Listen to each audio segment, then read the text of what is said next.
Bonsoir à tous et merci Seigneur. Ce soir, on va lire un texte qui est très connu. Vous avez certainement déjà entendu parler de ce texte de nombreuses fois et j'ai pas la prétention de rajouter quoi que ce soit, mais qu'on puisse peut-être avoir quelque chose qui s'applique à notre vie aujourd'hui à la lumière de ce texte. Ce texte, c'est Luc 5, au verset 17 à 26. Je vais le lire pour vous.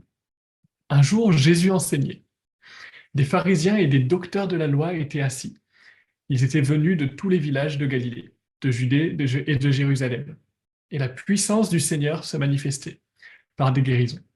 Et voici que des gens portant sur un lit, un homme qui était paralysé, cherchaient à le faire entrer et à le placer devant lui. Comme ils ne savaient pas où l'introduire, à cause de la foule, ils montèrent sur le toit et le descendirent par une ouverture avec son lit, au milieu de l'assemblée devant Jésus. Voyant leur foi, Jésus dit à cet homme, tes péchés te sont pardonnés. Les scribes et les pharisiens se mirent à raisonner et à dire, qui est celui-ci qui profère des blasphèmes? Qui peut pardonner les péchés si ce n'est Dieu seul?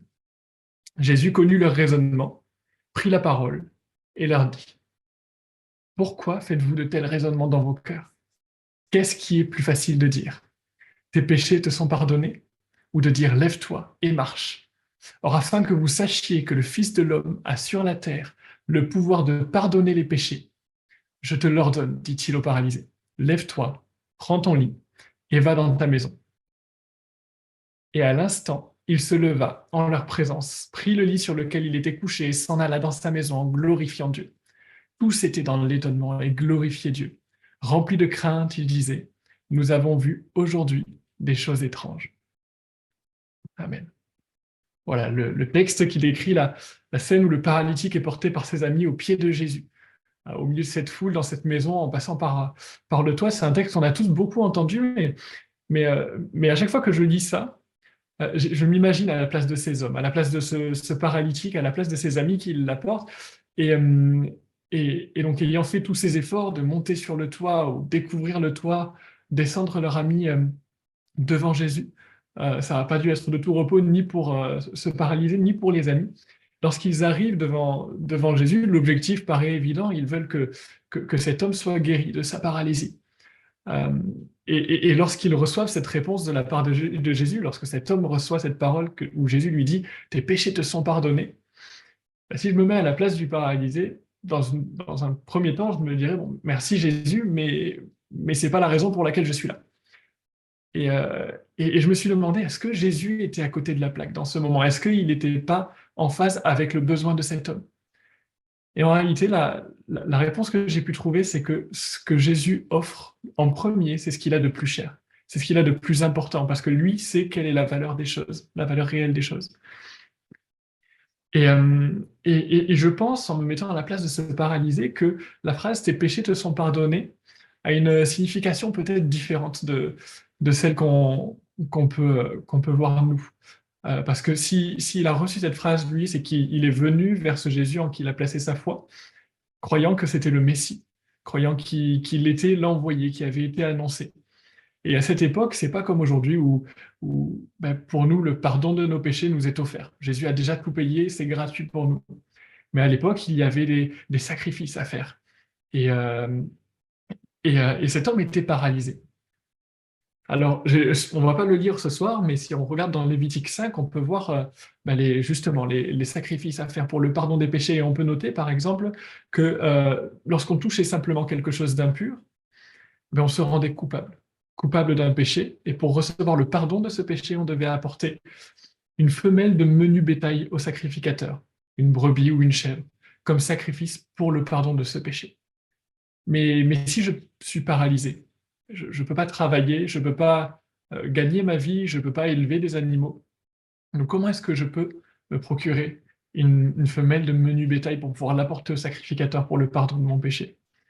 Et il y a écrit dans Lévitique 5, toujours à la suite, si on peut pas, si on n'a pas les moyens de se procurer une femelle de menu bétail, on peut apporter deux tourterelles ou deux jeunes pigeons. Mais on a le même problème. Cet homme ne peut pas forcément non plus se procurer ceci. On peut sinon apporter au sacrificateur un dixième d'épha de fleurs de farine.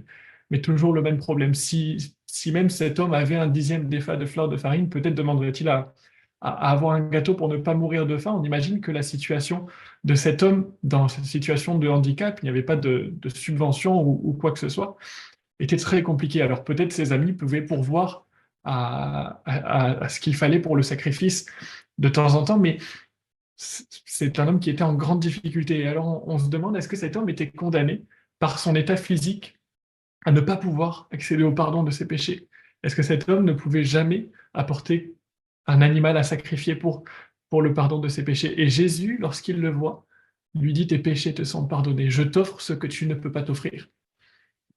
Et donc je pense que dans l'esprit de cet homme, cette parole résonne vraiment, c'était un besoin qu'il avait, et peut-être qu'il connaissait, et qui était au-delà de la guérison, parce qu'il s'agissait de sa vie éternelle. Et donc ça, c'est comment ça peut résonner dans la tête de cet homme, mais Jésus veut aussi nous faire passer un message à nous aujourd'hui. Et peut-être on a des besoins dans notre vie. Ça peut être une maladie, une guérison dont on a besoin. Ça peut être une situation de laquelle on veut se sortir. Mais Dieu connaît nos besoins et Dieu sait ce dont on a besoin. Et assurément, il veut nous faire du bien. Mais il y a un appel dans ce texte, je pense, à replacer nos priorités dans nos désirs. Est-ce que je demande à Dieu ce dont j'ai le plus besoin? Est-ce que je recherche ce dont j'ai le plus besoin avant de rechercher une situation débloquée, avant de rechercher une guérison? Voilà, et donc nous sommes dans ce contexte où Jésus a apporté à cet homme la première chose dont il avait besoin, son salut. Donc cet homme est à ce moment-là délivré de ses péchés parce que Jésus lui a offert ce pardon. Et à ce moment-là, il n'est toujours pas guéri, mais il est toujours là, sous les yeux de Jésus. Et donc, il y a un contexte qui se met en place avec ces personnes autour de Jésus, autour de cet homme qui commence à discuter, les pharisiens, les scribes, qui commencent à dire des paroles mauvaises envers Jésus, en déclarant que seul Dieu pourrait pardonner les péchés et que Jésus n'est pas Dieu. Et dans ce contexte, cet homme est resté sous les yeux de Jésus. Et sa foi était toujours vive et il croyait toujours en la guérison, puisque cette paralysie n'était rien pour Dieu. Et, euh, et Jésus s'est servi de la foi de cet homme pour susciter la foi dans le peuple qui l'entourait. Parce que l'objectif de Jésus, faut le garder en tête aussi, je pense, il a créé l'homme et il aime sa création. Il veut qu'un maximum soit sauvé. C'est pour ça qu'il use de patience envers nous. C'est pour ça qu'il a donné son Fils Jésus. Et c'est pour ça qu'il fait tant d'efforts de patience et de persévérance envers son peuple. Et dans cette idée de créer la foi dans toutes les personnes qui entouraient ce paralytique, Jésus voulait faire du bien à cet homme, mais son objectif premier était de faire éclater sa gloire au milieu de toutes ces personnes qui ne croyaient pas forcément en lui. Beaucoup ne croyaient pas, étaient là simplement par curiosité. Et, euh, c'est au moment où la foi et l'obéissance de l'homme a rencontré la volonté de Dieu que le miracle s'est produit, et le miracle pour la gloire de Jésus. Jésus a dit à cet homme: je te l'ordonne, lève-toi, prends ton lit et marche. Et cet homme a décidé d'obéir par la foi et de venir rencontrer la parole de Jésus. Ce que j'aimerais qu'on retienne de tout ça, c'est que tout ce qui se passe dans notre vie a pour but de rendre gloire à Dieu. La parole nous dit: cherchez d'abord le royaume de Dieu et toutes choses vous seront données en plus.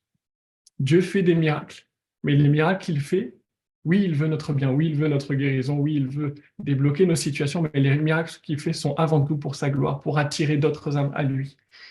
Et, euh, et donc, dans chaque situation, faisons comme ce paralytique. Mettons notre foi en action pour venir sous le regard de Jésus. Sous le regard de Jésus, cherchons à lui être agréable, cherchons à lui plaire. Et une fois que Jésus nous a accordé le pardon des péchés, une fois que Jésus nous a sauvés, restons à sa disposition, toujours sous son regard, pour qu'au moment où lui déclare la parole, au moment où lui parle, nous soyons prompts à obéir. Et je voulais ajouter une dernière chose en parallèle. C'est un texte qu'on lit dans Hébreux 11, versets 13 à 16.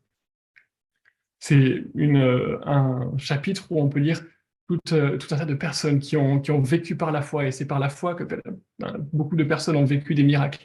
Mais on lit aussi, c'est dans la foi qu'ils sont tous morts, sans avoir obtenu les choses promises. mais ils les ont vus et salués de loin, reconnaissant qu'ils étaient étrangers et voyageurs sur la terre.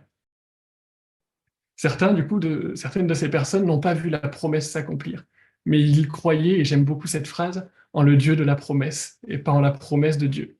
Ils mettaient leur foi dans le Dieu de la promesse. Et c'est notre espérance aujourd'hui. Notre espérance est pour l'éternité avec Jésus-Christ et dans sa gloire. Donc attendons-nous à lui, restons à sa disposition, prêts à obéir lorsqu'il l'ordonnera, et nous allons vivre le miracle pour sa gloire. Le miracle sera vraiment pour sa gloire. Merci Seigneur. On va prier ensemble maintenant. Jésus, je te remercie pour ta parole, Seigneur mon Dieu. Merci parce elle est vivante, Seigneur Jésus, et elle peut nous parler jour après jour. Et c'est vrai, Seigneur Jésus, ce que tu as fait pour ce paralytique, tu peux le faire pour chacun de nous, Jésus. Mais pourvu qu'on soit prompt à obéir, qu'on soit prompt à être agréable, à rester à tes pieds, sous ton regard, et à être vraiment prêt à obéir sur le moment où tu parleras, parce que c'est ta parole qui déclenche le miracle, Seigneur mon Dieu. Nous voulons vivre pour ta gloire, nous voulons avancer jour après jour pour l'avancement de ton royaume, Seigneur mon Dieu. Gagner des âmes pour toi, Seigneur mon Dieu, parce que tu aimes l'humanité que tu as créée, Seigneur mon Dieu. Même si tu n'aimes pas le péché, tu aimes les hommes. Et on veut vraiment, Seigneur Jésus, être les témoins de qui tu es, être les témoins dans tous nos entourages, Seigneur mon Dieu. Puisses-tu te servir de nous, Seigneur Jésus. Fais de nous tes serviteurs, Seigneur Jésus. Merci, Père. Amen.